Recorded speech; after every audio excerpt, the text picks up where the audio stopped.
Hi, I'm Robbie Lawler. What's up, fight family? This is your favorite MMA coach, Thiago Alves, the Pitbull. Hey, what's up, guys? I'm Pedro. This is Mike Brown. Guys, I'm Aoriqileng. And welcome. And welcome. And welcome. And welcome. And this is We Want Picks. And you're watching We Want Picks. To We Want Picks. We Want Picks. To We Want Picks. To We Want Picks. Hi, everybody from American Top.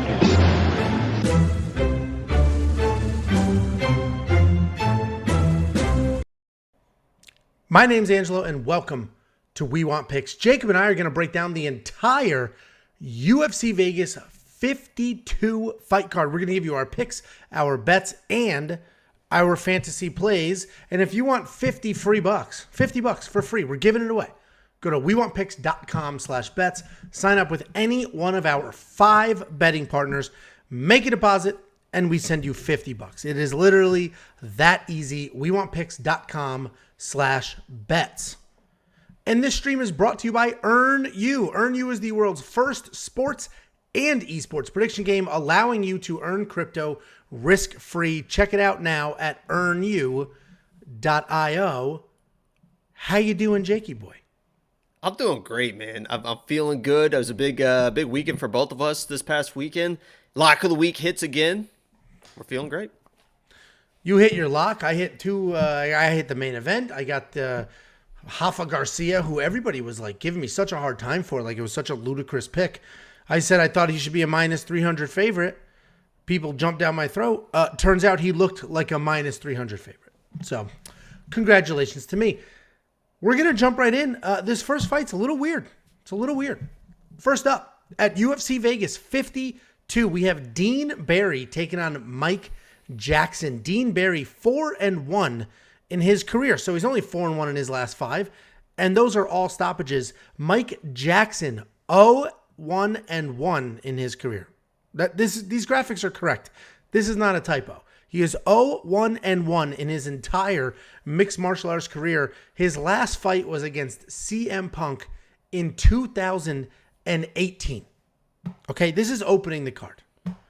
Dean Barry, he is an Irish prospect. He was actually signed to the UFC in late 2020, but visa issues and life, he had a kid, pushed his debut to this weekend. He's a good kickboxer with plenty of combat sports experience.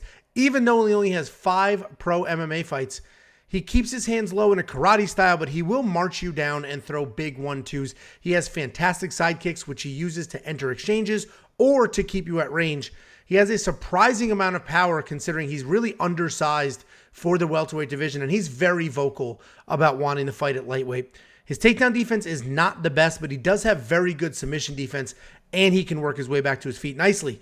Mike Jackson only has 2 MMA fights, but he is an experienced kickboxer. He can hang with some of the better strikers in the division in a striking-only matchup. He's a long-rangey guy who has an upright stance and uses his range to walk you down and keep you at the edge of his punches. He's a bit of a slow starter, but as soon as he figures out your timing, he's really slick and he's well composed. He's listed at 0-1, but he's technically 0-1-1. He was taken down and submitted by Mickey Gall in 2016, and then he bounced back in 2018 when he beat CM Punk. But 2018 was before nobody cared about weed, so he pissed hot, and they overturned that win, making it a no contest. It is a really weird fight, and these are some of the dumbest odds I have ever seen. These are ridiculous odds. They're ridiculous odds. Dean Barry only has 5 fights, 5 professional fights.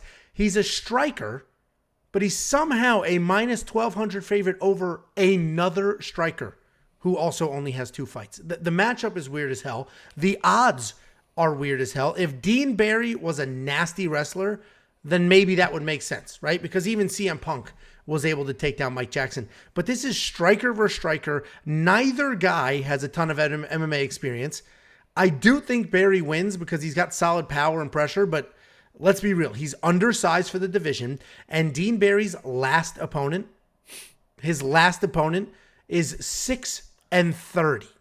That is the guy he got a win over to enter the UFC. So I mean, it's none of this makes sense to me. 0% chance I do anything with Dean Barry. There's no shot he ends up in a parlay. There's no inside the distance bet. These odds are stupid. These are Ronda Rousey at the top of her reign type odds. I'm not touching them. And honestly, I might throw a couple bucks on Mike Jackson at plus 700, plus 800 on some books. Dean Barry's the pick, but these odds are stupid as hell. What do you think, Jake?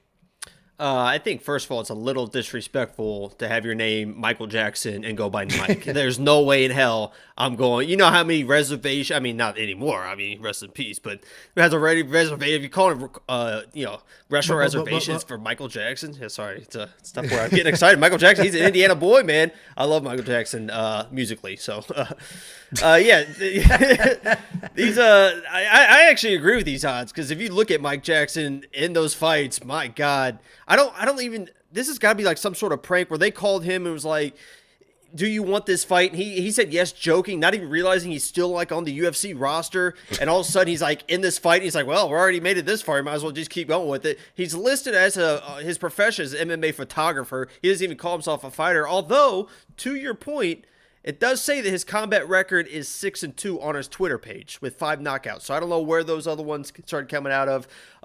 But, Dean Barry is a very, very good striker. His nickname is the Sniper for a reason. He does have that karate stance. His hands are just at his knees, basically, just kind of standing there waiting for people to make a mistake. Then he kind of does that little step back with those little check hooks and stuff and runs them right down the pipe, right through your jaw. So I agree. I mean, he should piece apart and knock out Mike Jackson inside of a minute if he really wants to. So I agree with the odds, but maybe Mike Jackson comes out and starts wrestling, does something weird, extends the fight, and who knows. But yeah, this should be a Dean Barry play all the way. Yeah, but he's not worth the money, that's for sure. DraftKings, sure, he's probably worth $9,500 in DraftKings because I do think he wins, and he probably wins by stoppage. But minus 1,200 for there's my New York coming out. For you that don't bet, that means you would have to lay out $1,200 to win 100. You're going to risk 1,200 to win. Even Amanda Nunes is not a minus 1,200 favorite in most of her fights. It's a little too. Mike Jackson is just like so. Fights. If you think Mike Jackson is going to win, like how do you see him just lucky knockout? That could happen in any fight. I didn't say I don't think. I didn't say I think he's going to win. I'm saying I think I know, these but odds are crazy and he can win. I know, but he should have Go some watch sort his of path to kickboxing victory. matches, dude. He has professional kickboxing matches, and he looks pretty solid. This is striker versus striker. Dean Barry, you mentioned so low you think hands. there's a chance that he can knock him out? 100%. Yeah, of course. Anything's possible. I mean, I agree, but you could say that for any fight. Fights. I mean, you could say that literally for any fight. Exactly. I don't think any fight should be minus 1,200, let alone this mess. Anyway, we'll probably have Dean Barry in my DraftKings lineup. We'll see how the rest of the card fleshes out. There's 2 fights that have not been added to DraftKings yet. Once those get added in, we'll take a look. You going to spend the $9,500 in DraftKings? Yeah. It's gonna be if this is not a first round knockout, then Dean Barry should probably be cut. I think they tried to cut Mike Jackson after the CM Punk fight because he was he was supposed to dominate CM Punk. I don't know what the odds were, but looked so awful. I think there's an interview after that fight where Dana basically says CM and Mike Jackson are done. But here he is. Congratulations. Yeah, well done. Real longevity. Technically been in the UFC since for quite a while. Monkey knife fights, definitely a less. It's definitely less, right? I mean, 45 strikes to 23 strikes has got to be a less. Yeah. Okay, you agree? I'm doing this. Oh, that's when that okay.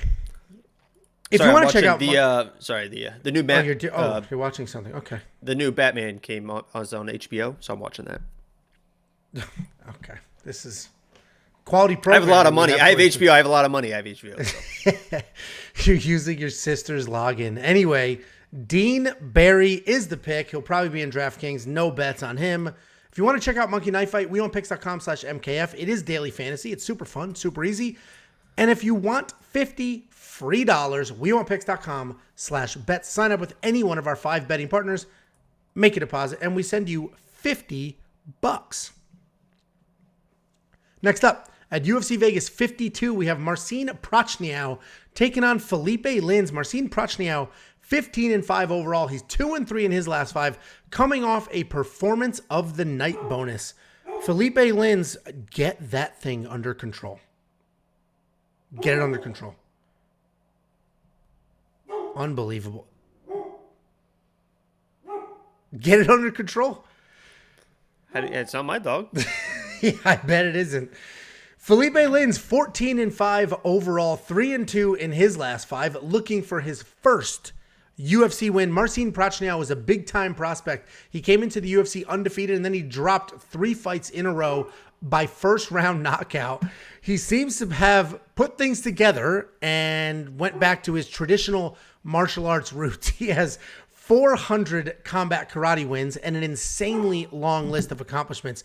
His MMA style, though, is more of a technical brawler who has no problem getting into a firefight. The issue, however, is his chin doesn't really support that fighting style. He does have incredible power, but he can be KO or bust. Philipe Lins is a heavyweight who's making his light heavyweight debut in this fight. He has legit power in his hands at heavyweight, so I can't imagine how hard he hits at light heavyweight. If he's able to take the power with him, he has a BJJ black belt, but he prefers to hang out inside the pocket and trade or walk you down with his heavy hands. Dude, this is so distracting.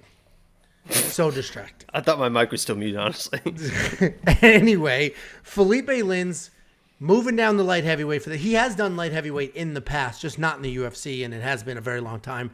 Moving down the light heavyweight, he's got power in his hands. If he takes that power down with him, he will be even more dangerous. And this is another interesting matchup because Prachnio is a talented guy who has had chin issues in the past, but he has an entire set of skills we have not seen him use. Philipe Lins is a heavy-handed striker with very good grappling in his back pocket. The bookies like Prachnio here at -120, -150 on some books, and it's probably because he's coming off a beautiful knockout over Ike Villanueva, but that was honestly a pretty close fight, and he was taken down before the eventual KO.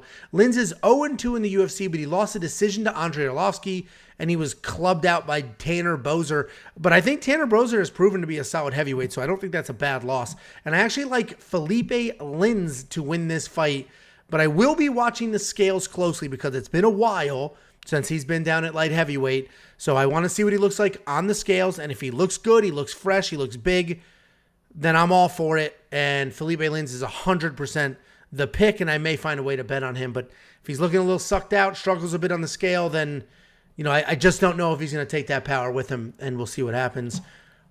Is your dog under control? Like you're ready to show up for work and we're good now? Yeah, what a roundabout non-pick that was. If he looks good on the scale, so then you can be like, he's if he loses, changing weight classes. I know, but hopefully you make an actual pick before Saturday. Otherwise, you're going to be like, the pick, and we're doing a pre-fight live stream where I will confirm. I just wanted you to be positive and what's your focused pick? for the people. I like your pick. Yeah, I'm going Prachnio, but I'm glad you mentioned that last fight with Ike Villanueva because he was getting beat up early versus Villanueva. I wish you guys could see what's happening right now. My wife popped in here. Talk about being professional. Mocking me and making stupid Talk faces. about being a professional. Okay. Unreal. I have a Goodbye. barking dog. You interrupt me to start. I mean, jeez. Your barking dog interrupted you, and mine interrupted me. Oh, did you hear that? I'm just joking. Oh boy. Continue with your breakdown, please. Oh God, that wasn't me. I'm not a part of this. I'm not a part of this. I don't know what I was saying. Yeah, that Ike Villanueva fight, he was really getting beat up early and got hurt early. And the only thing that kind of turned that fight around was he was able to land a bunch of heavy leg kicks on Ike Villanueva because Ike Villanueva's kind of got that front heavy leg. He wants to box. He wants to stay in your face. And once he started shooting up his leg, he couldn't do anything and eventually got dropped after that. And I could see the same thing kind of happen with Philipe Lins because he kind of fights the same way as Ike Villanueva. I'd like to see him try to initiate the clinch a little bit more, kind of pressure Prachnio because Prachnio doesn't really like that pressure. You saw when Ike Villanueva was pressuring him, he used a lot of front kicks and kind of throws that jab out there to kind of keep you at distance. I like to see Philipe kind of crowd him a little bit, maybe try to get this fight to the ground because Philipe is a black belt in jiu-jitsu. I think he can excel on the ground if he can get it there. He's not really a wrestler, so it's hard for him to get those takedowns. But if he initiates clinches anything can happen. Those guys could trip, they could follow ground, and that's where he should excel. But, I like Prachnio just because I like his footwork in this matchup. I like his leg kick ability. I think he's a better athlete. But if Philipe Lins comes in and wins, it would not surprise me at all. Yeah, and Prachnio gave 3 first-round knockouts in a row. I'm surprised he wasn't cut, honestly. But they believed in him, and now he's strung together a couple of wins. But Philipe Lins, again, if he takes that power down with him, obviously he's going to be super dangerous for a club and sub or just a straight-up knockout. Prachnio Club and sub, I like that. Yeah, you've never heard that before? Oh, all right. That might be my new OnlyFans name. I like Freckled Salamander a little bit better. But Marcin Prachnio, he's a very talented fighter. I mentioned he has Freckled Salamander. He has 400 combat karate wins. So if he uses that movement and uses those skills. What did you just say? Marcin Prachnio has 400 combat karate wins. Well, it was my pick, so I'm glad to hear it. Yeah, with the research that you do. Anyway. Well, I mean, where do you find that? On the back of a Cracker Jack box or something? Unlike you, I do Snapple quite a bit bottle? of research. Anyway, God, I don't think Marcin Prachnio is a bad pick. I just like Philipe because of the power in his hands. And the reality is he's also a very talented fighter with some solid grappling in his back pocket, even though he's a grappler who has turned into a striker over time. You're going to throw Prachnio in your DraftKings lineup. That's a question, not a statement. No. Philipe Lins may end up in mine. We'll see. You can't afford all favorites, so I think he's one of the more live underdogs, especially with the power in his hands. And the betting odds in the DraftKings lines don't necessarily line up, right? DraftKings thinks Prachnio is a much bigger favorite than the betting odds do. Monkey knife fight, more or less. What do you think of that strike line? 62 is a real tough number.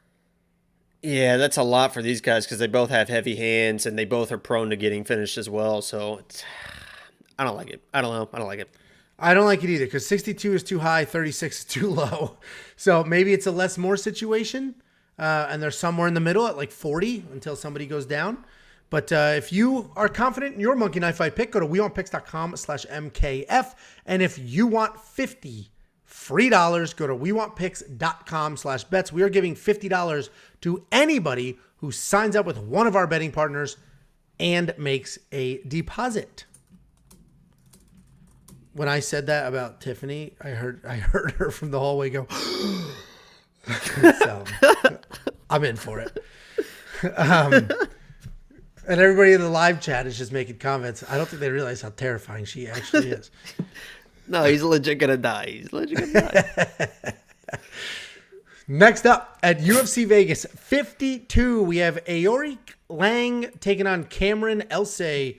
Aoriqileng is 20-11 overall, 3-2 in his last 5, riding a 2-fight skid. Cameron Elsay 10-5 overall, 4-1 in his last 5, and he's coming back after a 1.5 year layoff. Aoriqileng Iori is a well-rounded guy with incredible pressure and pace. He can fight a technical fight or brawl to the bell. He uses striking to set up takedowns, and he was able to take down Jeff Molina 3 times in that fight, but he was taken down 5 times by Cody Durden in a fight where he was winning the striking exchanges. He has solid footwork, solid movement, and a very sturdy chin. Cameron Elsay lost to Kyler Phillips in his UFC debut about a 1.5 years ago, but that was a short notice fight, and he was full-blown quarantined leading up to that. He is a striker with very real power. He has all the stoppage wins and is a mixed bag between submissions and knockouts. He's fun to watch because he's looking for knockouts on his feet and submissions on the ground. But if he can't find the finish, he falls behind because he doesn't set himself up to win the minutes, meaning he'll chase a knockout and he'll end up getting taken down, or he'll chase a submission and then he'll lose position and end up on bottom. So Cameron Elsay is a very talented guy, a very well-rounded guy, but he does need a touch more discipline. And this should be a really fun fight. 2 guys looking for their first UFC win. The odds makers love Aoriqileng as almost a 3-1 favorite. Not quite, but almost there. I do think there's a lot of recency bias here, though, based off Cameron's loss to Kyler Phillips. But if you factor in the short notice and the quarantine, I think it's a much closer fight. Aoriqileng's a more technical striker, but Elsay has very real power. Aoriqileng has the better takedowns, but Elsay is definitely the submission threat. So this is one of those fights where one guy is the better fighter and the other guy is the more dangerous fighter. I think this is razor thin. I think these odds are wide. You know, I've got a very slight lean towards Elce here, but the long layoff does have me a bit worried. This is another one. Jacob's going to hate it. I am going to watch the scales and see. So Keelang's probably the safe pick. You know, this is bantamweight now. It's not flyweight. They moved it? Yeah. It changed on Tapology, and on UFC it's listed as bantamweight as well. Okay. Yeah. So I wonder either Tapology was... It was 125 on Tapology originally. Because I rechecked it today. Yeah. Well, I'm saying either Tapology was incorrect as they were last week, or something happened and these two. Well, Keeling is a flyweight. That's why I was interested in that too. Because when I saw 125, I was like, "There's no way in hell that Cameron is making one. There's no way." I was even looking at his Instagram like this afternoon. I'm like, "There's no way in hell." He's like, "Just starting my weight cut." The dude looks like he's 160 pounds. Yeah. So it's a bantamweight. Anyway, go ahead. Sorry. Yeah, I mean, I'm gonna have to do some research. You just told me that right now, so I will have to do some research to see why that was changed. Maybe one of them was struggling with the weight cut, so they asked for that, so that's a factor. But I do think this fight is closer to 50-50. I think Cameron Elce is a pretty dangerous guy. Keelang, can be dangerous at times. The better fighter, but tiny slight lean towards Elce here. What do you think, Jakey boy? I'm actually surprised. I think the odds should be this wide, but I'm actually surprised that the bookies see the odds this wide because Cameron is a dangerous fighter and Keelang coming off those 2 losses or whatever. That Molina fight, he had Molina hurt. Even at the very end, so he got dropped at the very end of that second round. In a round that he was probably going to be winning. I think he won the first round, so he's actually on his way to win that fight. Probably lost the round because of that, and then the third round was getting the shit beat out of him, and then almost finished Molina like in the last 15 seconds. This guy has never been knocked out, and you can tell why, right? He can take a shot, come back, and still give shots in the late third round. Even the guy didn't get tired. I love his pressure. I love his wrestling ability. He does have good level changes. And if I'm him in this matchup. First round, I go wrestle heavy because, as you mentioned, Cameron is kind of a first round or bust guy. Shoot that double, get him on his back, ride out that first round, and then do what you do in the striking in the second and third round. That's how I would approach this fight. Also, here's your deep dive. Here's your research, Angelo. Keeling fought Kai France to a decision, lost to him, but it was a decision way back in the day. And Cameron beat Patty the Batty. I can't believe you didn't see that in the research. Because it's a non. I did see it. It's just a non-factor. That guy's so Patty the Batty's the guy that's just like the UFC darling. This guy submitted Patty the Batty years ago. All right, he still beat him. Beat him. Anyway, I see the odds are. I think they should be this wide. A 2-1 favorite makes sense to me. Keeling, a guy that has never been knocked out, and has finishing power in his own right. It could be a back and forth fight. It could be a decision, but I'm going Keeling all the way. Yeah, I mean we're split here, and Keeling's definitely the safer pick. I mentioned this in my quick picks. This weigh-in, more so than any weigh-in I can think of, I actually will be paying close attention because there's a few fights here where I care very much about the weigh-in and I want to see what these fighters look like. Some long layoffs. This card is loaded with people coming off a year up to 3-year layoffs. Almost every fight has somebody coming off a long layoff. So and I mentioned that he hasn't been knocked out. Keeling, if he's been fighting at flyweight, if he comes up to bantamweight, that's a little bit different power. Those shots are a little bit heavy, especially Cameron. He is a big bantamweight. So that weight cut should, or the non-weight cut even for Keeling could make a difference. Yeah, so I'm on the Cameron Elce side, but again, I will be watching the weigh-ins, and make sure you come back Friday, or maybe you're watching this on Friday or Saturday at this point, but we will do, when we do the DraftKings video and a few of the other videos, we'll give you updates as to what happened at the weigh-ins. And if you want to update your bank account, horrible transition, I'll give you $50 if you go to wewantpicks.com/bets, sign up with any one of our 5 betting partners, make a deposit, let me know, I send you $50. Next up, at UFC Vegas 52, we have another long layoff guy. We have Tyson Pedro taking on Ike Villanueva. Tyson Pedro 7-3 overall, 2-3 in his last 5, coming off of a 3-year layoff because of injuries. Ike Villanueva 18-13 overall. He's 1-4 in his last 5, looking for his first win in a year. Tyson Pedro is probably not a name you're familiar with because he hasn't fought since 2018, but he does have 6 fights in the UFC. He has wins over Paul Craig and Khalil Roundtree. Tyson is a pretty well-rounded guy, but more of a grappler than anything. He doesn't have the best takedowns, but he has no problem charging forward to get one. If you overcommit to your strikes, he will drop down to a double leg and work through it. Once he hits the ground, he's looking to strike more than submit, but if you scramble or try to work your way out, he will snatch something up. Ike Villanueva has a terrible record, but he's also very tough and he never quits. He's a throwback to the old days of the UFC when nobody cared about their record and they would just fight anyone, anywhere, at any weight class. He has wins and losses in multiple weight classes, but he seems to have settled into light heavyweight recently. Style-wise, he likes to march forward and slug it out. He has speed and power, and he does a great job putting together combinations. You will never see him throw just one punch at a time or leave a lazy jab out there. So to sum up Mike Villanueva, he's a solid boxer with a ton of heart and zero leg kick defense. You could almost call this a striker versus grappler matchup with Tyson being the grappler, Villanueva being the striker. Villanueva is listed at having a 100% takedown defense in the UFC. But if you look at his fights and you dig into them, he has literally only been shot on one single time, and that was a half-ass attempt from Nick Negumereanu in his last fight. I do think Tyson can get the takedowns and therefore get the win. But if he can't, it is going to be a long 15 minutes of him just getting lit up, jabbed in the face, and touched up. Because despite his age and record, Villanueva has clean boxing. And if you come at him straight, he will hit you. Tyson's the pick. I think these odds are also crazy.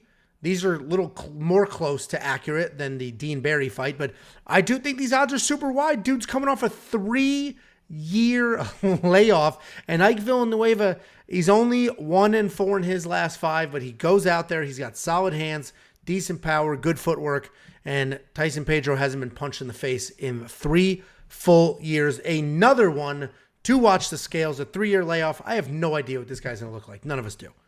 What do you think, Jackie boy? I do, because there is this app called Instagram, and many people are on Instagram, and they'll post pictures. What they do is they take a picture, they put it on the line, and they share it with the rest of the universe. I was able to look at his Instagram pictures. He looks fantastic. The guy looks like he's been working out nonstop for 3 years. But you don't know his weight is the point. Because I don't give a shit. You can look at the guy and tell he's in shape. I feel bad, too, because I love Ike Villanueva. You mentioned that kind of throwback guy, take one to give, one will just stand in the pocket. He is just a heavy front foot boxer, and that's what got him in trouble in the last fight. We mentioned, we already broke down his last fight, but he got chewed up with the leg kicks, and then they came with the body kick and knocked him out with that liver kick. That was one of the worst liver shots I think I've ever seen. He just like, you could hear him just, it was awful. And going into this matchup, I thought, okay, this might be a matchup where Ike can excel in the boxing. A guy 3-year layoff. I was looking at the odds. I'm like, holy shit, Ike might be lock of the week here. Then you start looking at Tyson Pedro, and this dude has 7 black belts in 7 different combat sports. I didn't even know 7 different combat sports existed. He's got a black belt in every single one. He is named after Mike Tyson, Tyson Pedro, and his brother-in-law is tied to Ivasa. This guy is just born and bred to be a fighter, and you can tell with the way he fights. I was actually surprised in watching some of the fights that he won that he's actually ever lost 3 times, because he looks so good when he wins. And unfortunately for Ike, I think it's going to be one of those wins where he just looks dominant, whether it's in the grappling. I think with the striking, the path to victory is there for Ike. Just kind of eat up his legs, and he can't really do much after that. So if he wants to strike, that's what you should do in that capacity. But yeah, I think that the path to victory is in the grappling. I think he gets it done. And poor Ike, man. I love Ike, but I think it's a Tyson Pedro play all the way. Yeah, I agree. I do think the odds are wide, literally because of questions. 3 years is a very, very long time. Plus 3 tough years with COVID, and was he training? Was he not training? It's a very long time, but he should absolutely be the favorite. He is younger, better, stronger, faster, everything except he's not the better striker. Everything else he should excel at. So I do like him at $9,300. I'll probably have the 2 most expensive people in my lineup, and there are some live underdogs on this card. You're going to have him in your DraftKings lineup? Yeah, if Ike was a little bit more of a dynamic striker, maybe not, because there's a little more danger there, but he's really just only a boxer. He's in there to throw some hands, so I'll probably go Tyson. And people in the live chat are asking, why was Tyson out for so long? He had injuries, actual injuries, serious ones as well. He wasn't just out and, life and lockdown. No, he had real injuries. Monkey Knife Fight, I don't know if it's a less. I think this is a more. I mean, Villanueva, he's older, he's beat up, but he's tough, man. And he can land 20 shots is nothing. And Tyson Pedro will need to land more than 39 to get it to the ground and do what he has to do, soften him up when he hits the ground. So I think that's a very solid play on Monkey Knife Fight. More. Right. Yeah, 100%. All right. Well, you guys should check that out. Go to WeWantPicks.com/MKF. They instantly match your deposit up to $100. You give them 50, they'll give you 50. You give them 100, they'll give you 100.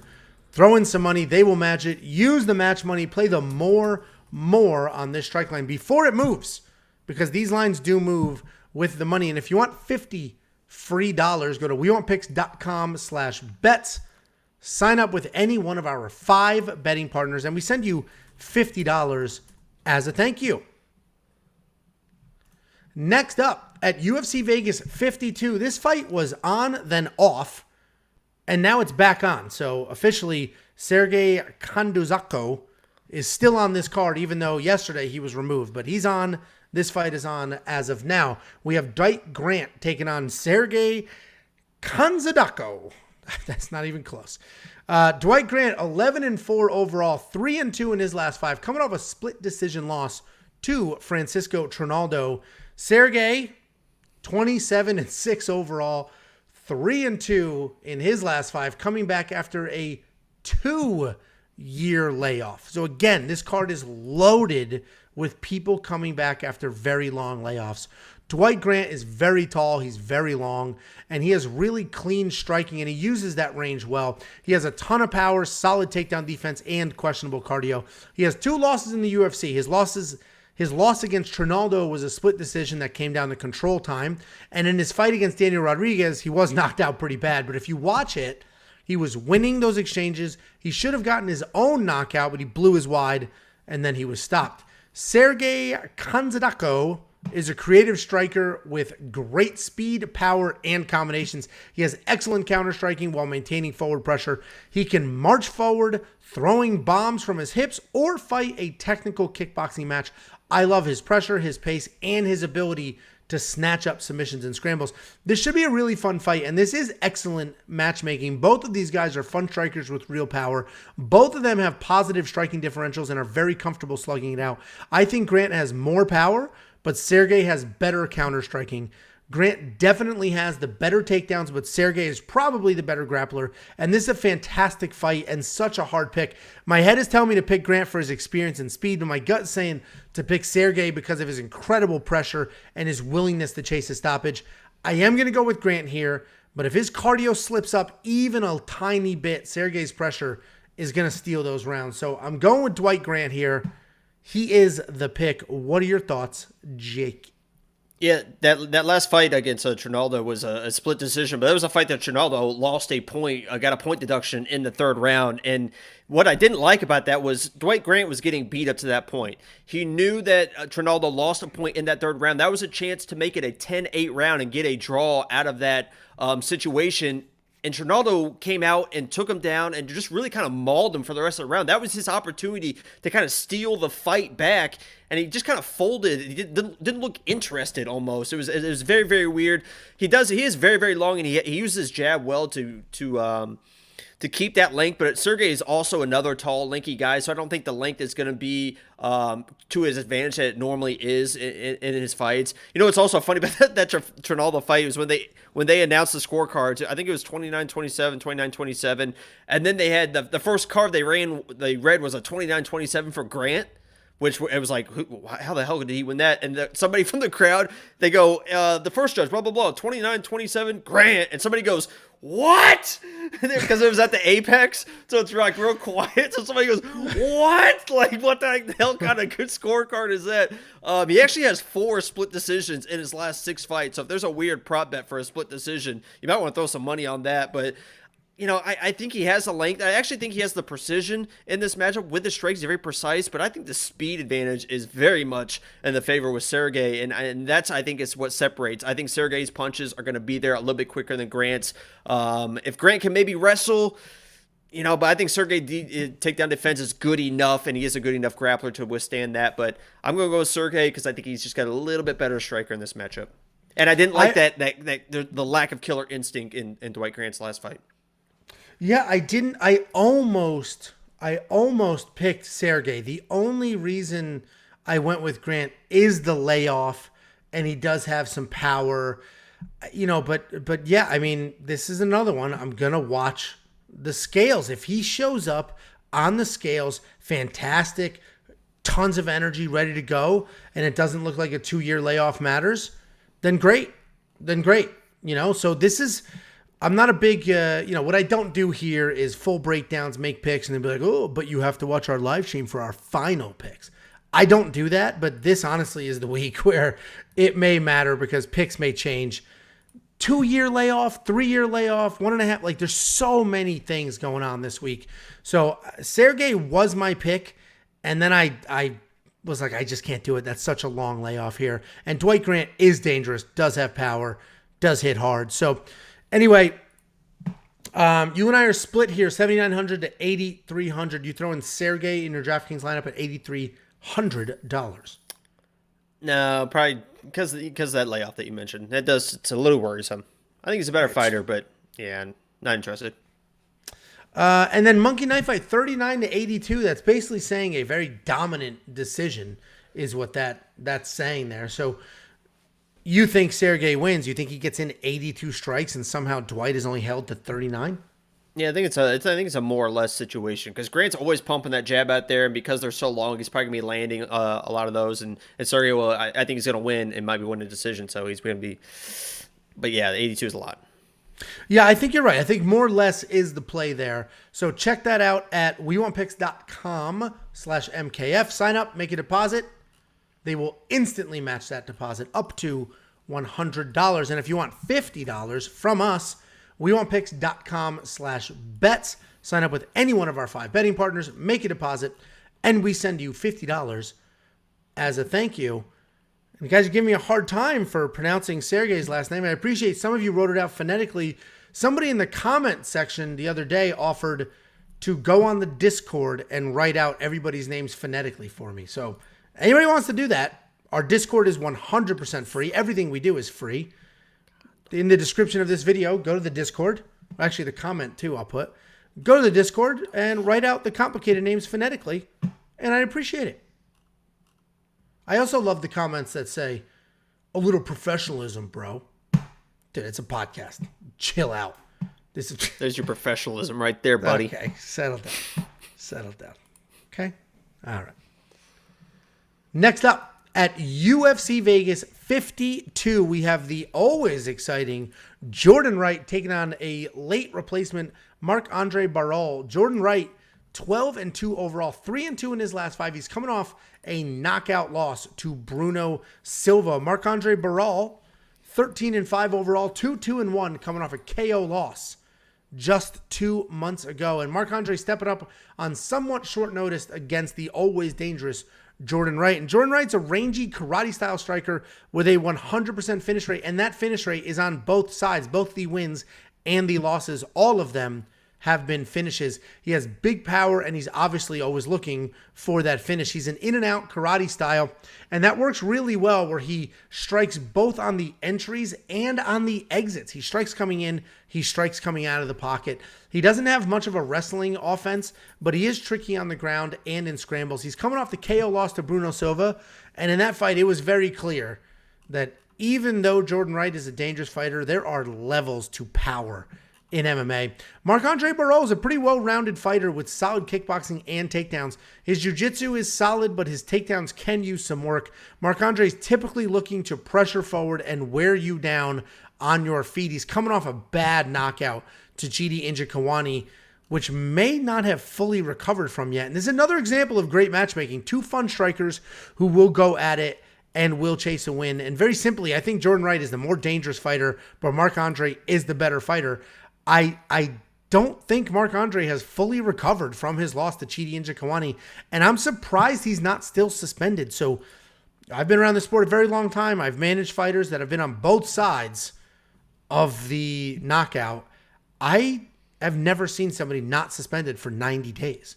It's a 90-day suspension. So for whatever reason, he either wasn't suspended for 90 days or he reached out to the commission, said, please lift my suspension. Passed the test. They held up. They went on Skype and said, how many fingers, buddy? You get a note.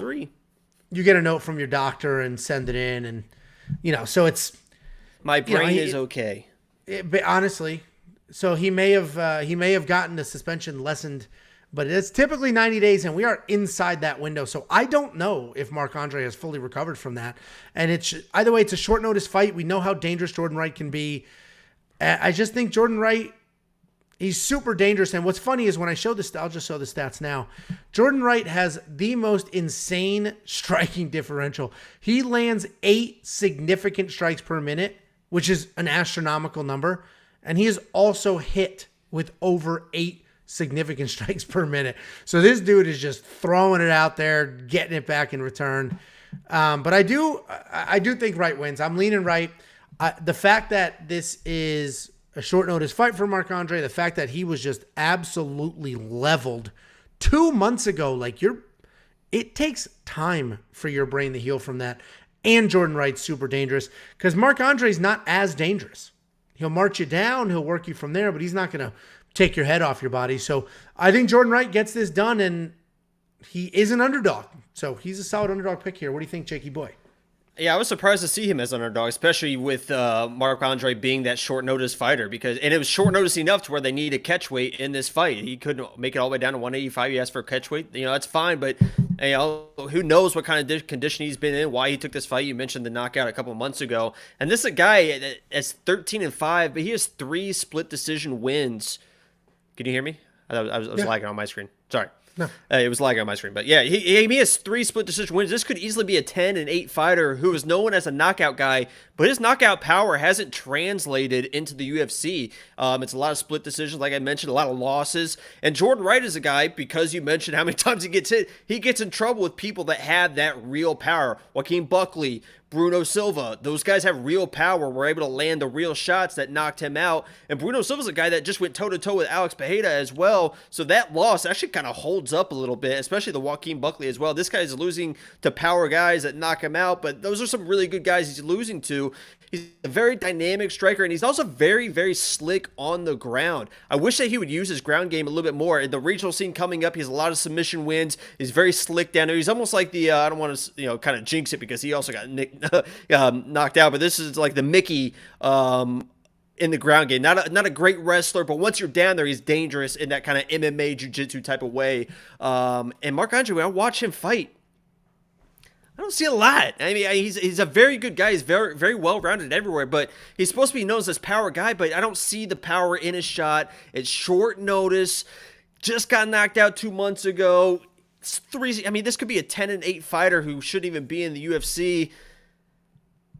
I know I said I wasn't gonna say it on the video, but Jourdain Wright's my lock of the week, man. I swear to God. And this is gonna be a boom or bust. These are the fun lock of the weeks because he's either gonna flatline Marc-Andre or he is going to be out cold, waking up in the ambulance 2 weeks later.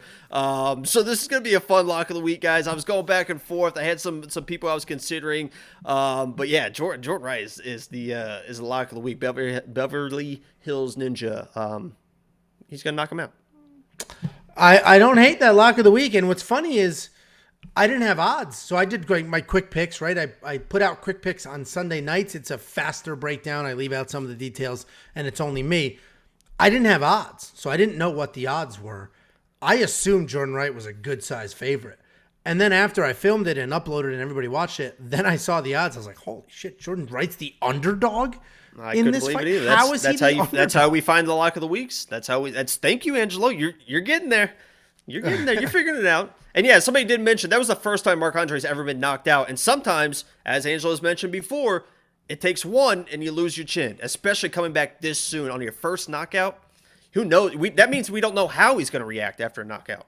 First of all, he's coming back way too soon. Way too soon. And a couple people in the comment section mentioned, is he another Baeza? That's exactly what happened to Baeza. Never knocked out, was knocked out, and now just got absolutely flatlined again. And that wasn't too quick of a turnaround. This is too fast of a turnaround for Marc-Andre. I'm surprised he's doing it. I think he just doesn't know what to do. He got knocked out and he can't, it's messing with him, and that's a problem. So unfortunately, I think he's coming back too soon. I think he's going to do damage to his career because then it's going to be 2 knockout losses in a row, and it's not going to be a good look, but Marc-Andre is the better fighter. I think this is just very poor timing against a very dangerous opponent. So I am going to have Jourdain Wright in my lineup at $7,600. I imagine you will as well. Yeah, I mean, he could always get knocked out because we've seen him get knocked out before, but I mean, he's going to come forward and he's just more past the victory. Yep. Definitely the more dangerous guy. And we're talking about Marc-Andre's chin. Jourdain Wright doesn't have the greatest chin either. He's also coming off of a knockout, but it wasn't 2 months ago. Right? Like he was having, I mean, it was a short fight, but he was having, success. He was coming forward. He was landing shots. He looked fine. So it's not like he was just overwhelmed in that fight against a guy who was very, very good. Sure. Moneyline bet. I will have a moneyline bet on Jourdain Wright. I was waiting to see what the odds were, and now that he's an underdog, I'll 100%. I'll have a Jourdain Wright moneyline bet, and then also an under bet. Somebody put the odds in here that the under. First of all, how is the line? 2.5? I don't know why how it's is it 2.5? The fact that it's 2.5 is crazy, and the under is -130. I'm actually going to place that next time Jacob's talking. This is going to be but this is going to be one of those fights that Jourdain Wright's going to come out and like wrestle and just wrestle for 3 rounds, something like when Charles Jourdain won his first decision ever, like 2 months ago. Yeah. Speaking of, he's in a couple fights here. So Jourdain Wright, both of our pick, good size underdog here, will be in DraftKings. Monkey knife fight, not touching it. I'm absolutely not touching it. What about you? No, it's just there's too many unknowns with both of them at this point. Completely agree. Yeah, because Marc-Andre might be like, yeah, my chin's a mess, but I'm just going to shoot takedowns. So he may just be diving at legs this whole time. I hope he does. Jourdain Wright will submit him. Well, so anything's possible there. You want 50 free bucks? WeWantPicks.com/bets. Sign up with any one of our 5 betting partners, make a deposit, and we send you 50 bucks as a thank you. Next up, at UFC Vegas 52, we have Luis Cosce taking on Preston Parsons. Luis Cosce, 7-1 overall, 4-1 in his last 5. He's coming off the first loss of his career. Preston Parsons, 9-3 overall, 4-1 in his last 5, coming off a KO loss to Daniel Rodriguez. Luis Cosce is a dangerous striker with real power in his hands. He has a bully pressure forward style with heavy punches and solid work on top if he ends up there. He's not the most technical striker, but he does make up for it with power and pressure. He's coming off the loss to Sasha Paletnikov, but he was dominating that fight, and he was seconds away from his own stoppage win before he slowed down and took some big shots. He essentially blew his wad chasing that stoppage. Preston Parsons is coming off a short notice loss in his UFC debut. He's a very slick grappler who has a 100% finish rate in all of his wins. He is a BJJ black belt who moves forward aggressively, throwing big shots to set up takedowns. He's coming off a KO loss, but he does have a pretty solid chin. This is definitely a striker versus grappler matchup, and I normally favor grapplers in these spots because they can control where the fight actually goes. But I like Luis to get it done here. I don't think Preston has good enough takedowns to constantly be threatening with them, and I think Luis's power will be an issue for him. So I like Cosce to win with a sprawl and brawl style. That's another. You've heard sprawl and brawl, right? You didn't hear club. Yeah, and absolutely. You've heard, all right. I like. So I like Luis Cosce to win. My lock of the week is that this fight does not happen because Cosce got COVID. When did this get dropped? Just now? I don't know. It just says canceled. Said he tested positive for COVID. I mean, literally 1 hour before we went live, this fight existed. Well, who was your pick? Yesterday? Or I mean, this morning. Because I didn't research. I knew it was canceled from this morning, so I didn't research it. I don't know. Well, what was your pick? Oh, you didn't research it. All right, well, we're going to move on from this fight. We'll take this time to, hey guys, join our Discord. The link is in the description. It is 100% free. All of our content is 100% free. So join the Discord if you want money.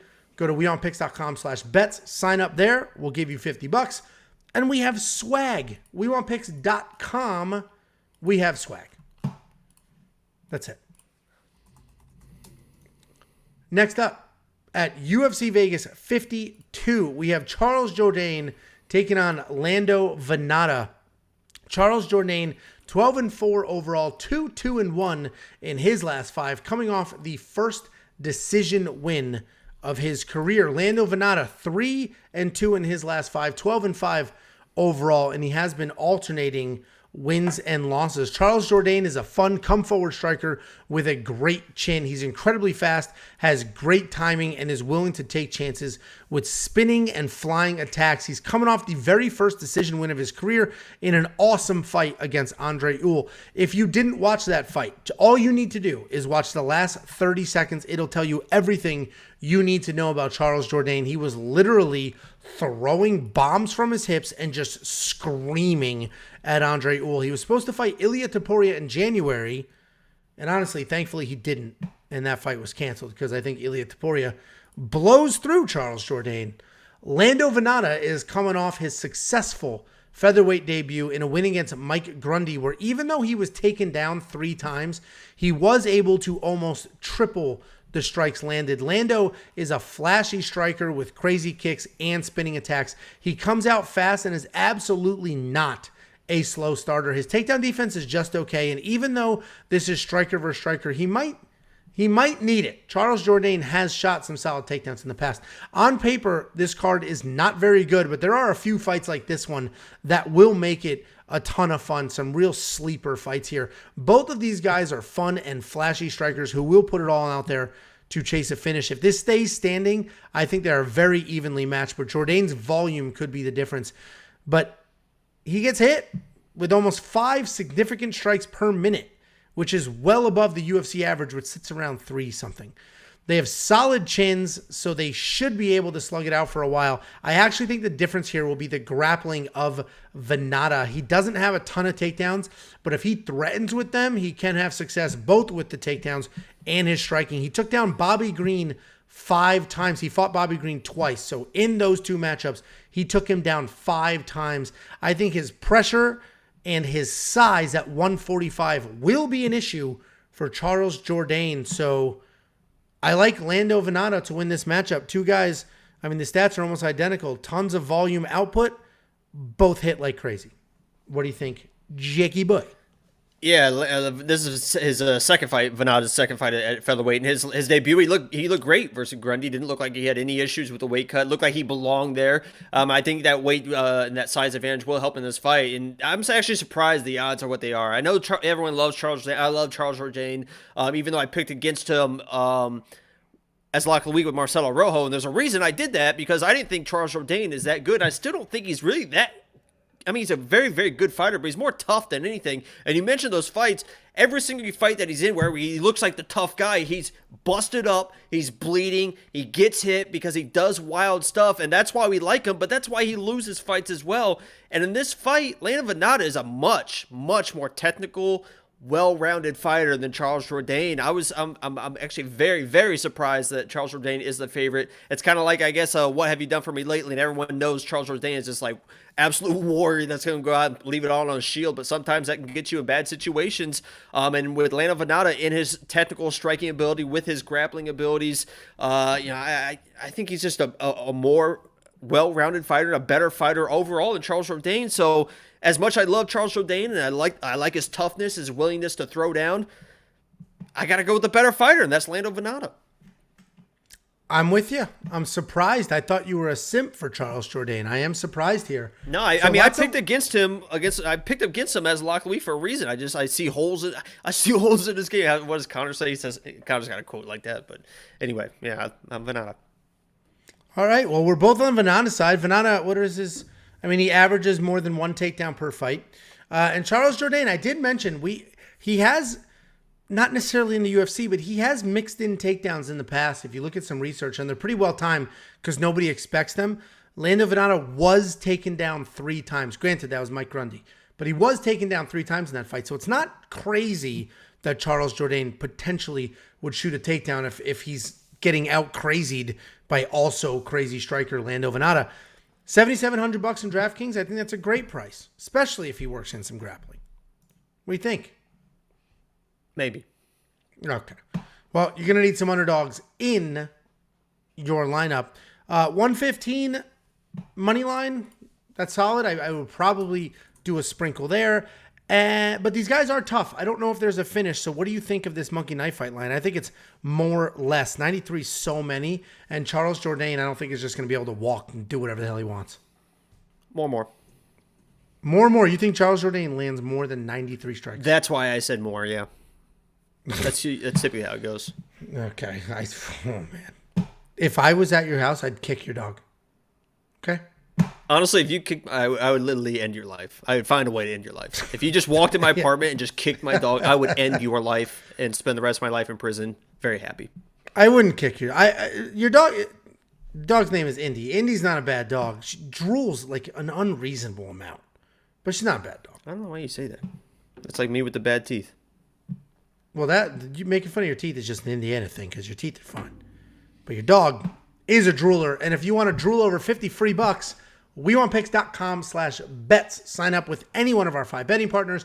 Make a deposit. Let me know, and I send you $50. WeWantPicks.com/bets. Stop being mean to each other.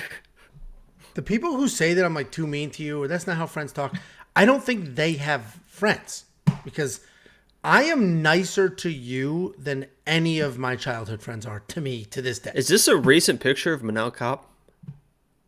It's the UFC picture. Okay. I'm changing my pick.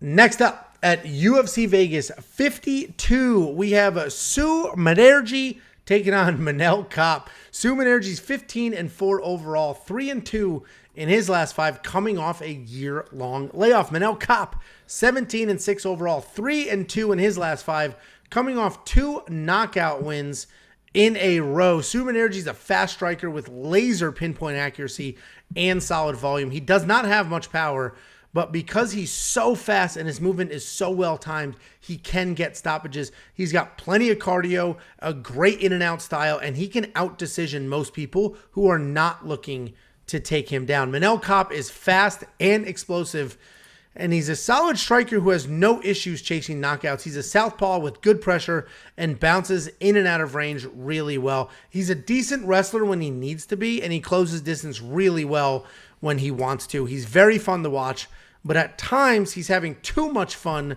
and ends up making low fight IQ mistakes.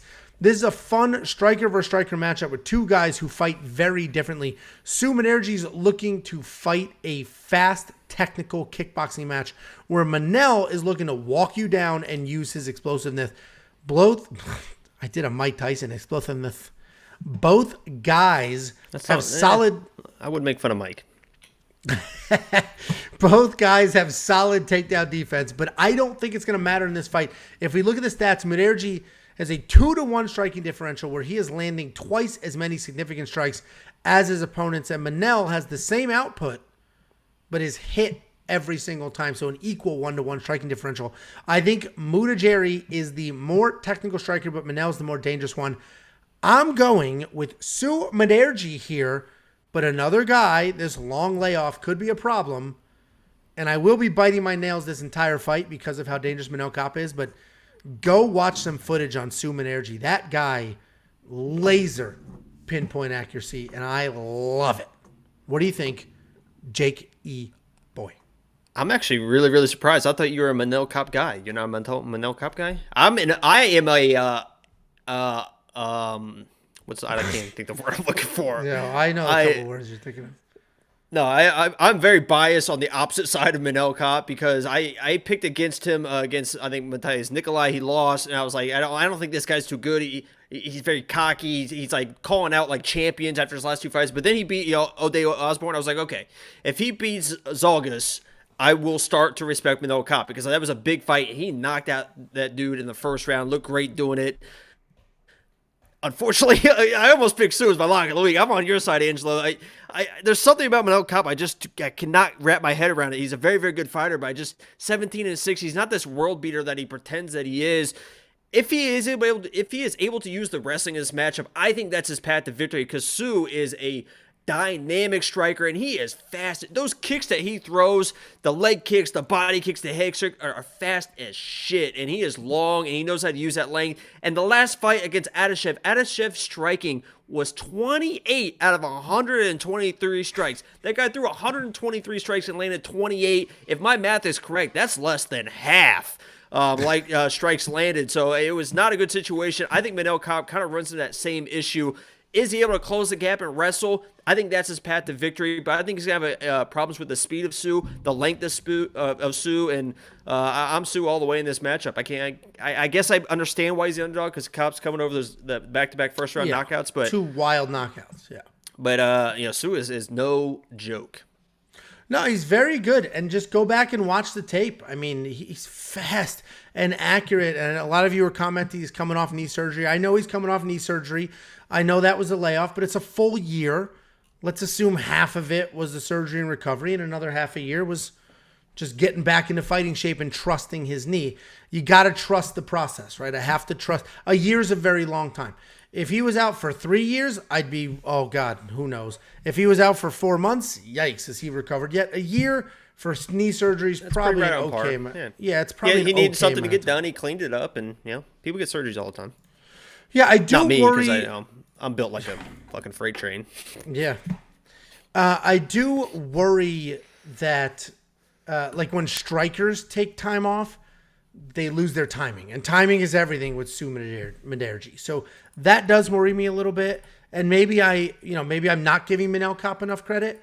But if you look at them and their fighting style, he wins in the first round by knockout, or he gets out decision because he just gives up minutes. He's just too busy chasing, or he's getting hit with literally everything that gets thrown at him.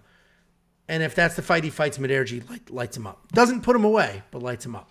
Yeah, and I think that you mentioned the timing for Tszyu. I think Manel Kape is a guy that will let Tszyu get his timing back with his non-activity and just kind of bouncing around and stuff. So I could see that being an advantage for Tszyu in this matchup. Yep. Yeah, it'll be interesting. I do agree with you. The wrestling is interesting because Manel Kape can wrestle when he wants to, but I mentioned he makes low fight IQ decisions, and that's just because he's literally having fun. He's enjoying himself out there, so he won't wrestle, which is boring. He just wants to have fun and strike. So could be a problem for him. I like Tszyu Mudaerji as the underdog. Lots of underdogs on this card, so we'll see. We'll see how that pans out. $7,500 in DraftKings? I don't know.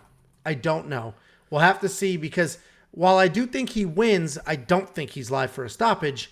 And, these busy strikers, they don't put up a ton of numbers in DraftKings. You need control time, you need takedowns, or you need stoppages. What do you think? Kape's too dangerous for me. And every time I bet against Kape, he gets a first-round knockout. So I'm not going to put anything against Kape and money-wise. Yeah, and I do think it's probably a more less in Monkey Knife Fight, and you just rattled off some stats, and I think it's more of the same. I think Tszyu is not hit, and he lands 1 million jabs. What do you think? I can see that. Yeah, if you want to check that out, WeWantPicks.com/MKF. They will instantly match your deposit up to $100. And go to WeWantPicks.com/bets. Sign up with any one of our 5 betting partners. Make a deposit, and we will send you $50 as a thank you. And Jacob, I'm surprised you don't have some weird sign-on name with this fight on the card. But whatever. I'm a professional. So I expected Jacob De La Rosa is what I expected, frankly. But why? Okay. Because that's what you do. I do what? Next up. Next up at UFC Vegas 52, we have Maycee Barber taking on Montana De La Rosa. Maycee Barber 9-2 overall, 3-2 in her last 5, coming off a questionable win over Miranda Maverick. Montana De La Rosa 12-6 overall, 2-1 in her last 5, coming off a great win over Ariana Lipski. Maycee Barber's a good striker with very good boxing and improved wrestling. She's not a grappler in style, but she has well-timed takedowns when she needs them. She's very tough physically, but can break mentally in fights. She's coming off that win over Miranda Maverick last summer, but that was a bad decision, and she should be on a 3-fight skid right now. Montana De La Rosa is a tough wrestler with a very straightforward game plan. Her wrestling is real, and it's not MMA wrestling. She has wrestled most of her life, and you can see that in the grappling exchanges. She moved her training camp to Elevation a few camps ago, and you can see those improvements in her striking. She doubled Ariana Lipski's strikes and put her away in the second round, and that's not what people expected her to do. There's a really tough fight to call because Maycee Barber was a legit prospect, and she's hit a skid. That loss to Roxanne Modafferi was a really bad look at the time. And not only was the loss a bad look, she dug a deep, deep hole after that, just basically denying it ever happened. Her father was saying crazy stuff. It was a weird scene when the nicest woman in MMA was getting trashed by family members of Maycee Barber. And then she came back after that and lost to Alexa Grasso. And she actually landed more strikes than Alexa and had 3 takedowns in that fight. Her last fight was that win against Miranda Maverick that I mentioned, but I think that was a bad decision. I think Miranda won that fight. But Maycee Barber is talented. She's got great striking, improved wrestling, and if she keeps the pressure on, she can win those close fights. All of those losses I just mentioned, those are wins if she keeps forward pressure and doesn't break mentally. Montana De La Rosa was pretty much a pure wrestler and grappler until she moved to Team Elevation and she worked on her hands. But the question is, how much have her hands improved? Have they improved enough to hang on the feet and give Maycee some trouble and then work in takedowns? And I just don't know, and that's what makes this pick so tough. I normally, and I can see in the comments section, I normally am a simp for wrestlers. But this one does have me worried. I am picking Maycee Barber here, but there's no bet here. 0 bet. I am not going to place any bet on this fight. I think Maycee Barber is probably the better fighter, but Montana De La Rosa has a very, very clear path to victory. And while I don't think she's as talented as Maycee, I guarantee she's mentally stronger. I guarantee it. And she could break Maycee Barber, and we could see Maycee Barber just not doing anything late second, third round. Was that a Maycee Barber you tried to list? I got real Mike Tyson going on in my mouth today for some reason. But let's just leave Mike out of it, man. He's been through enough. Well, Maycee Barber's the pick, but it took a lot in me to not pick Montana De La Rosa. And frankly, I think part of me didn't pick her because I'm like, all these freaking people in the live chat are going to be like, oh, Angela always picks the wrestler. I didn't hear you complaining after the Bilal fight, you muppets. I guarantee that you had Montana De La Rosa picked until you saw those comments and you're like, oh, I can't pick her now because everyone's going to think that I've just the comments were well, I did quick picks before comments and I picked her there too, but the comments were definitely in my head before that. I'm like, I do pick wrestlers a lot. But then I looked at it objectively and it's like Maycee is she is the better fighter. But a clear path is a clear path. But again, I think it's a pick 'em. These odds are wild. I like Maycee to win, but none of my actual money is going on that. Yeah, I'm picking Montana De La Rosa, honestly. And Maycee is, somewhat dangerous on the feet, but Montana De La Rosa in her last fight against Ariana Lipski. Ariana Lipski, by the way, hey, how you doing? Is a fantastic striker, very, very dynamic striker, and she was able to get inside of she was able to get inside the striking of Ariana Lipski and was able to get her to the ground. And I think she can do the same thing to Maycee Barber in this matchup. We mentioned the Miranda Maverick fight, that last fight. She obviously did not win that fight. And it was actually kind of funny. Uriah Faber in her corner at one point during that fight. This is a direct quote from Uriah yelling out from the corner. This is how far behind she was in that fight. He said, "You gotta try to hit her." That's what he said. He literally, as she throws, like, you gotta try and hit her. And DC and everyone started laughing. It's a very funny moment in the fight. But that's how that fight was going, and somehow she won that decision. But yeah, I think this is a clear path to victory. As you mentioned, if she can get the takedowns, I think we both agree that she can win the fight. And I just think that she's able to get inside the striking of Maycee Barber and get those takedowns and dominate the fight. So I'm Montana De La Rosa all the way. Yeah, I mean, like I said, I think these odds are nuts. 2-1 favorite. I don't know what makes her a 2-1 favorite. I do think she has her own grappling, and frankly, she might wrestle Montana. Right? I've mentioned this a million times. It is so much easier to finish a takedown. It's easier to finish a bad takedown. So you're saying this could be like a Miranda Maverick Eric Blanchfield fight, where we thought Miranda Maverick was going to come in, dominate Aaron was going to dominate the wrestling, and then she was on her back the entire fight. Hey, I mean, we could. I mean, Maycee she's the future for a reason. She's very talented. She's very talented. She's at a very good fight camp. She has takedowns in her fights, and people only talk about her striking because her striking is where she shines, but she has takedowns, and she uses them really well. So, like I said, she took down Alexa Grasso 3 times. Alexa Grasso has been around for a while, a legitimate veteran in that division. So, anyway, Maycee Barber, $9,000 in DraftKings. Absolutely not. Absolutely not. Not happening. Frankly, Manel de la Rosa, you think she gets a few takedowns, she might be the best $7,200 you spend. Some takedowns and some control time, that's it. That's a ton of points. I think I've picked every underdog. I didn't pick the except underdog for like here. Except for the big favorites. I think I've picked like every underdog, so this will be fun. I'm not picking the underdog here, but DraftKings wise, the way the scoring works, $9,000 is a lot of money to spend on Maycee Barber, who's probably not going to get a stoppage. $7,200 on Montana. She gets a couple takedowns, dominates one round with control time. All of a sudden, she's worth 50, 60 points, even in a loss. So, are you putting her in your lineup? $7,200. You like her to win? I think my DraftKings is going to be all underdogs. Yeah. Yeah. I'm going to have a lot of money $3,000 left over. Yeah. And then Monkey Don't Knife tell the Fight IRS. Total Strike. It's probably more. I think they go at it. I think it's 3 rounds. They go at it. Maycee Barber has proven to be, I told you, mentally she breaks, but physically she's tough and she will hang in a fight. She will throw and she's not gonna slow down or stop. She just may make poor decisions. What do you think of the Monkey Knife Fight line? Okay. I agree. We both agree. More. WeWantPicks.com/MKF. They will instantly match your deposit up to $100. And WeWantPicks.com/bets. Sign up, make a deposit. We will send you $50. Cash App, PayPal, Venmo, however you want it, as a thank you.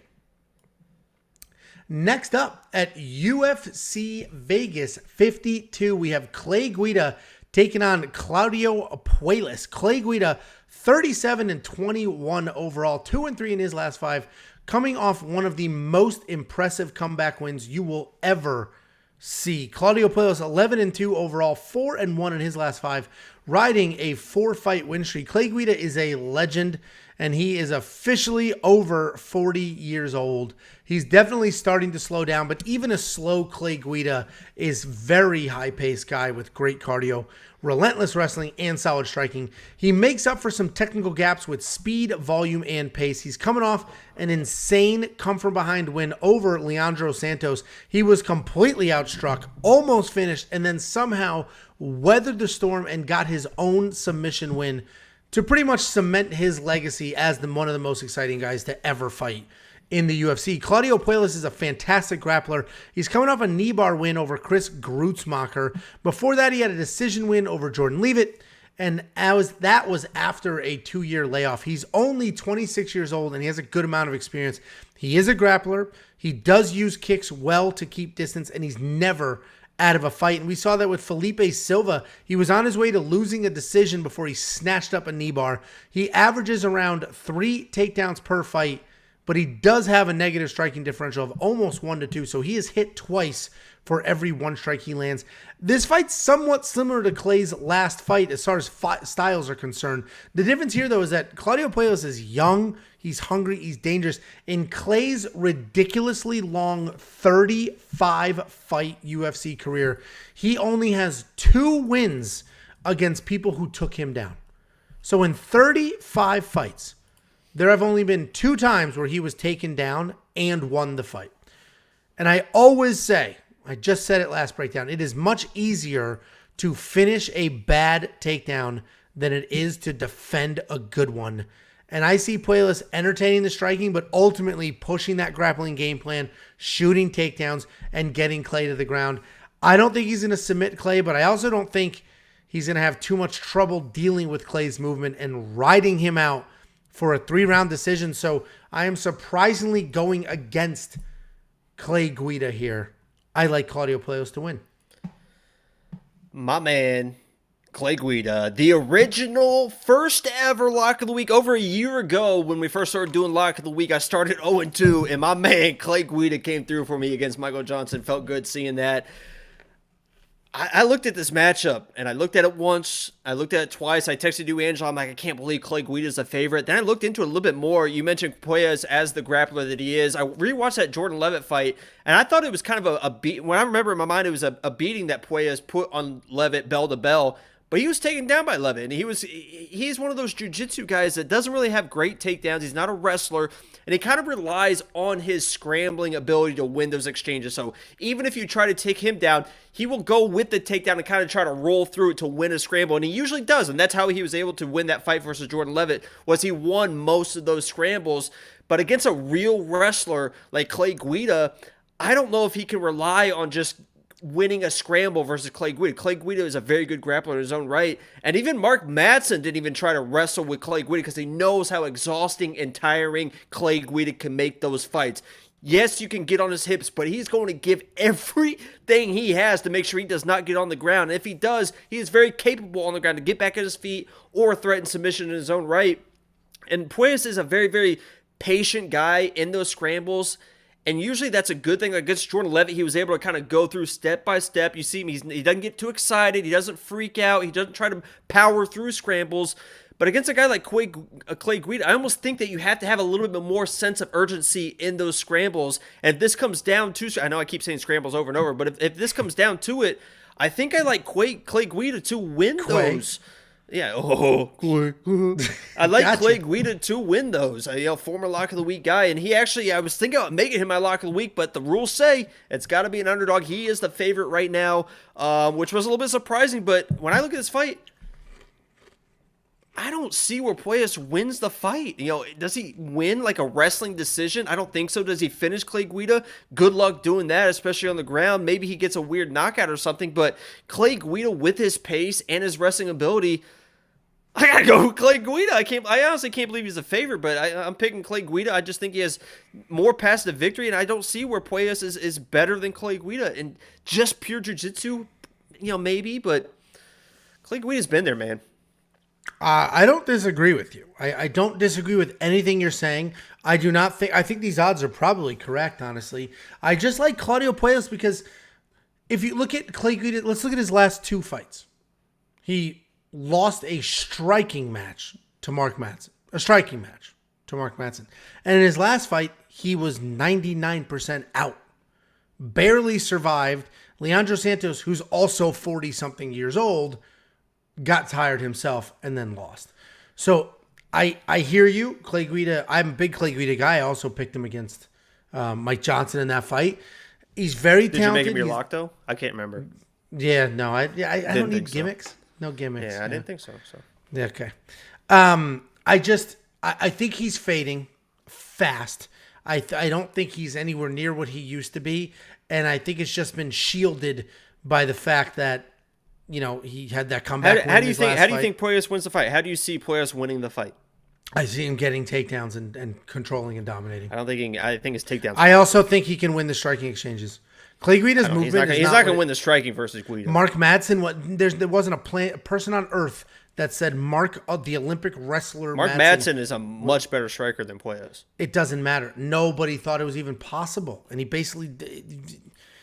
People say it was a close fight. The stats don't tell that story. And I can see Puelles, young, hungry, doesn't have cardio issues, has phenomenal jiu-jitsu, decent takedowns. He does shoot takedowns. He's not, a Mackenzie Dern or Jourdain Levitt. No, DC was making fun of all his takedowns in that one fight. He was, what do they call him, a knee dragger or something like that. Just dropped to a knee and was just like running after people on his knee and stuff. Not good takedowns. So not going to work for Clay Guida. He's got to hope to win a scramble. He's still getting the takedowns, I guess is the point. He's taking the shots and he's getting takedowns. Mark Madsen didn't even try to take him down. He did one time, and then he said, but he didn't need to because he was winning the striking exchanges. I know. But... So anyway, this is not a hill I'm going to die on. I'm not going to die on this hill. I think this is a close. I just said I think the odds are correct. I think Clay Guida is aging a lot faster than we think he is. And if you look at his last two fights, it's easy to say, "Oh, the Mark Madsen fight was close," and he won the last fight, but he wasn't though. He wasn't. So I do like Clay Guida. Mark Madsen fight wasn't Mark Madsen a huge favorite? I don't remember. Yeah, I don't remember honestly. So I think, listen, frankly, Clay Guida probably should win. I do think these odds are correct. And literally, Clay Guida's path is take down Puelles and hold him there. Or jab and run around in circles like the Energizer. He's just going to turn this into like a chaos fight. I wouldn't go to the ground with Puelles because, I mean, that's, I think, his path to victory. So I would just do what you do, get in his face, get out of his face, jump around, pop him, and make this dirty. The uglier this gets, the more it favors Clay Guida. Yeah, I mean, like I said, it's not a hill I'm going to die on. This is not, this is not like Rafa Garcia last week when everybody was like ridiculously against that pick for some reason. And I just could not understand why people did not agree with that pick. I'm not in that camp here, right? And you know what? Maybe I'm having too much of an issue with Clay Guida's age and his last two fights. Maybe I'm putting too much stock into that. The way his side to side movement against a guy who doesn't really have great takedowns anyway, it's gonna be so hard for Claudio to get those takedowns, man, because he's not a wrestler. He's just not a wrestler. I hear you. Anyway, DraftKings is straight up pick 'em. So I imagine you have Clay Guida in your lineup, or no, because it's just jabbing and moving for 15 minutes. I don't know if I trust him that much. I think that he has more ways to win the fight because he is tougher and can grind out a decision, and I don't think he's going to get taken down. But, I mean, he is old, and Puelles is a very, very dangerous guy on the ground with submission threats. So I don't trust him enough. But my pick is Guida, but I don't trust him enough. Yeah, I'll have to look at my how my DraftKings flesh out because I think Puelles wins, but I don't think he's going to submit Clay Guida. So, then what am I spending $8,000 for? So I got to take a look there. Monkey knife fight 60-64.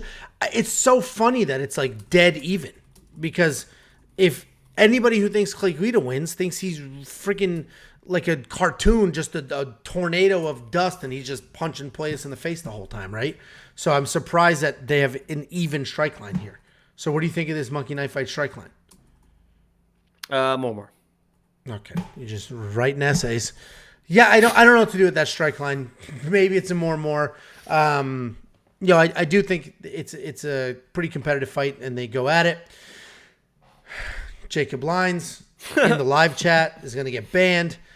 Anyway, WeWantPicks.com/bets. Sign up with any one of our 5 betting partners, and we will send you $50 as a thank you. WeWantPicks.com/bets. Sign up. Make a deposit. Next up at UFC Vegas 52, we have the main event of the evening. We have Amanda Lemos taking on Jessica Andrade. Amanda Lemos, 11-1 overall, 5-0 in her last 5, coming off of a very close win over Angela Hill.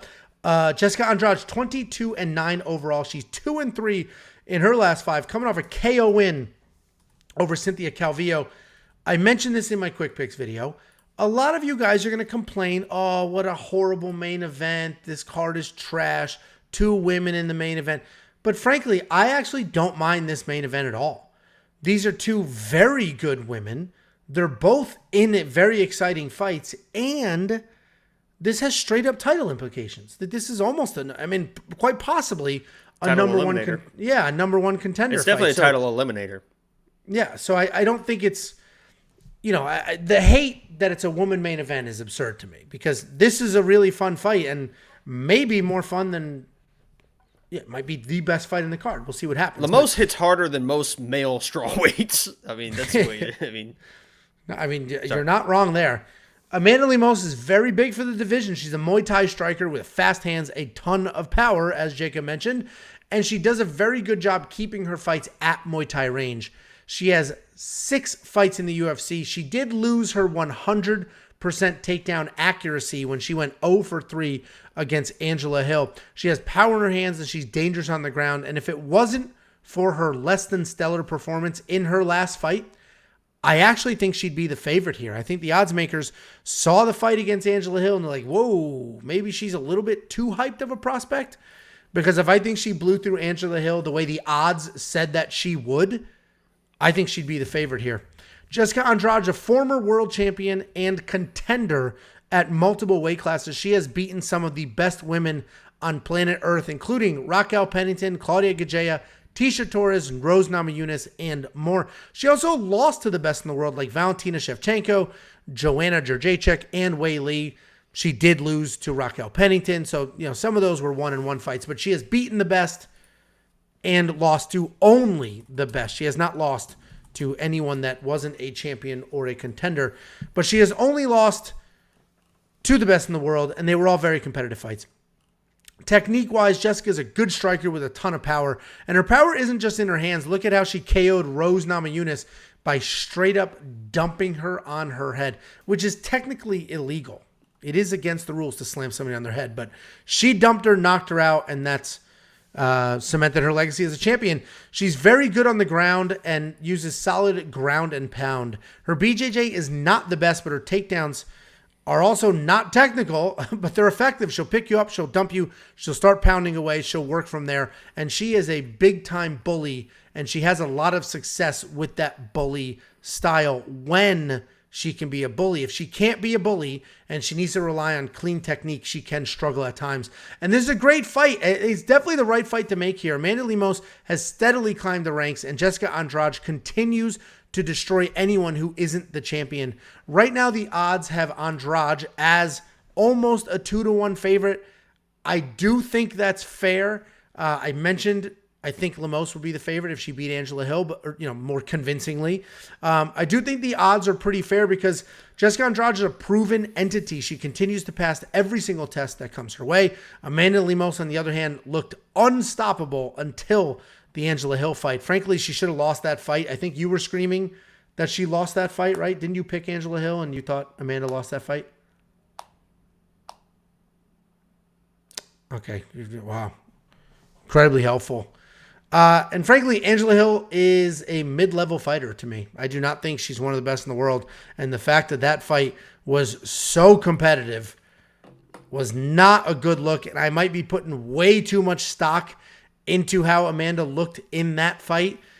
But she could not put away Angela Hill. She probably should have lost a decision against Angela Hill because Angela Hill was able to reverse Lemos, take down Lemos. She racked up 4 minutes of control time in a 3-round fight, and she landed more total strikes. As far as the stats are concerned, Angela Hill beat her. At 115 pounds, Jessica Andrade can absolutely be the bully that she needs to be.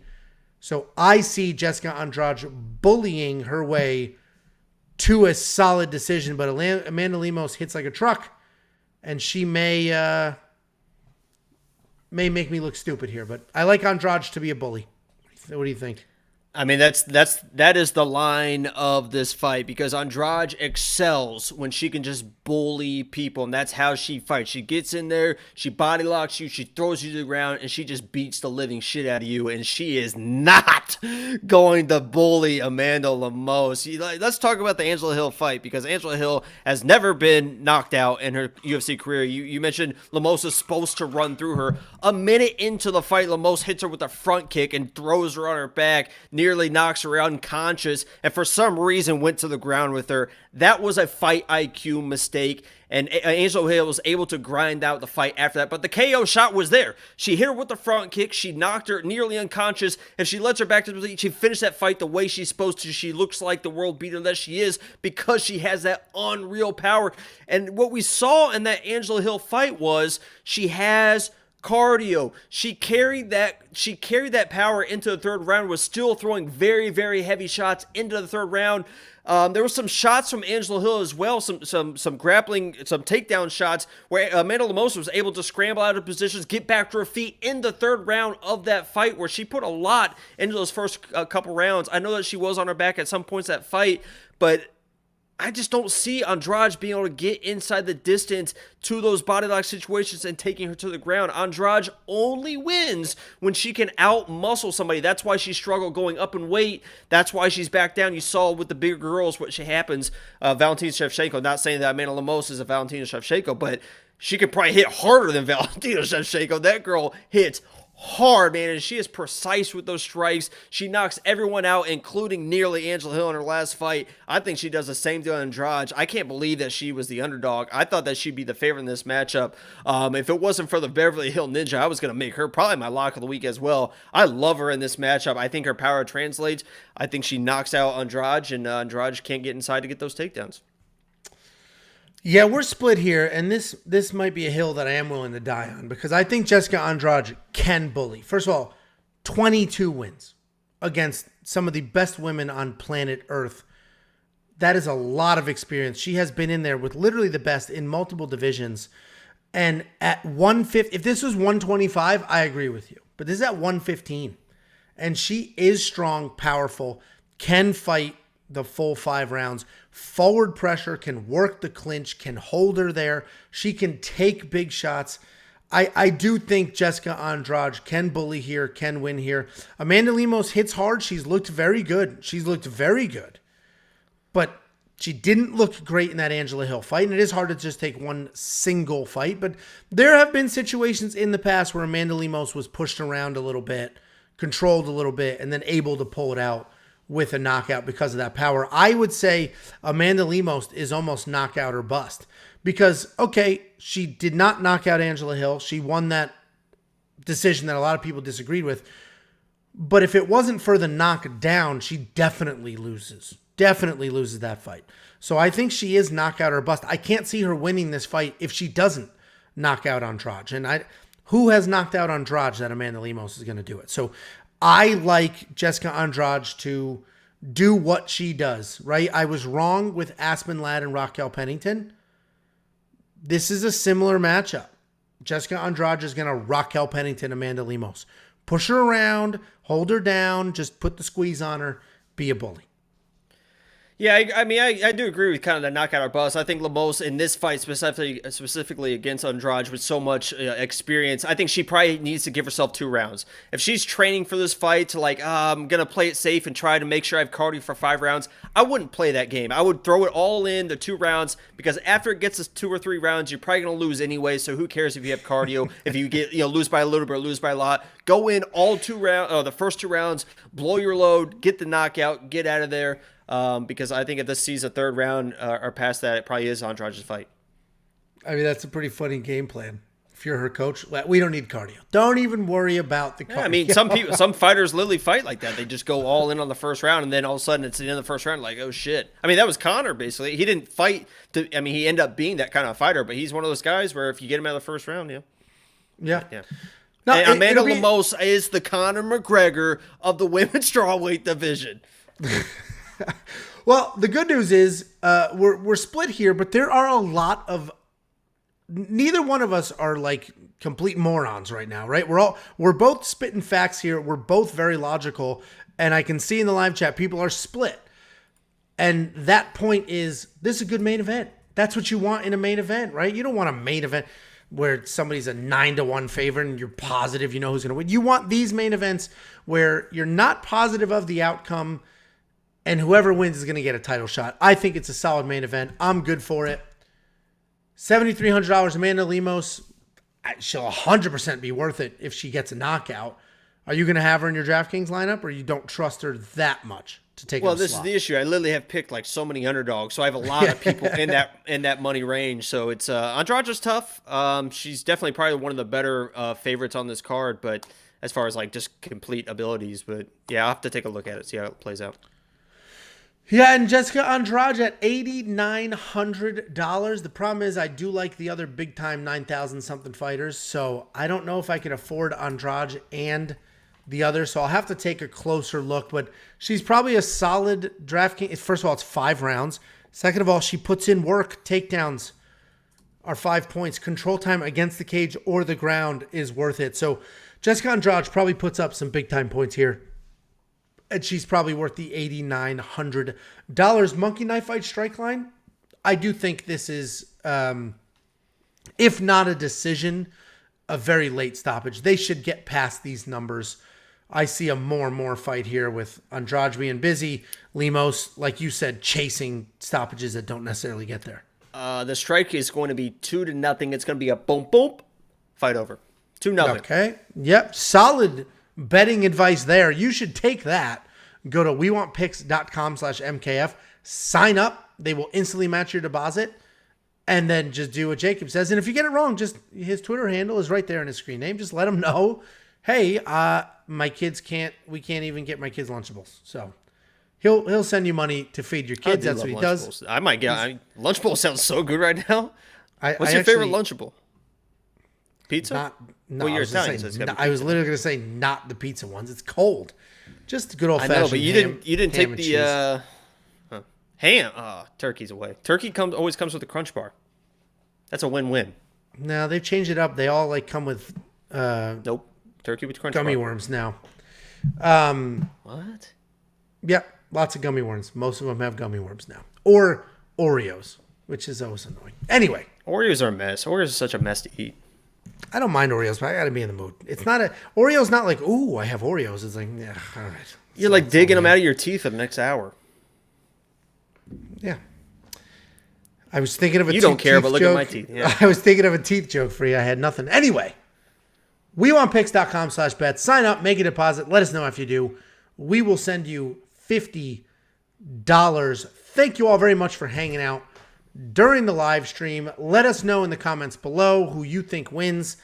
And join the Discord. It is literally 100% free. We don't charge for anything. If you enjoy the content, I encourage you to become a member. Click the join button.